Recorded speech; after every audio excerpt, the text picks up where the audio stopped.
Kalau ada anak kita ke, waris kita ke, ada kad OKU, janganlah malu.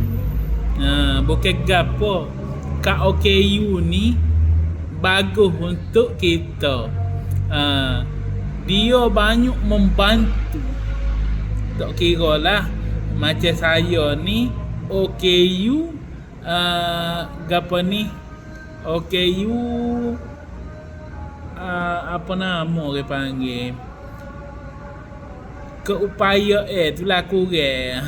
Susah nak ayat.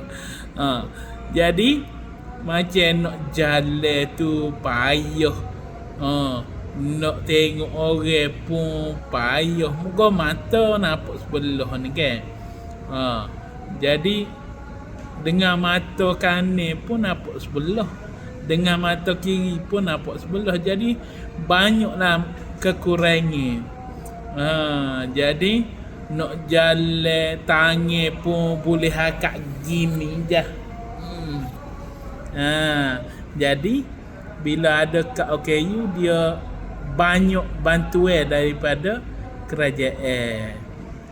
Contohnya bantuan hak hamba boleh ni, bantuan untuk bekerja kan. Dia bagi kita 400.5. Kalau tak bekerja, dia akan bagi 300.5. Ikut orang tu lah.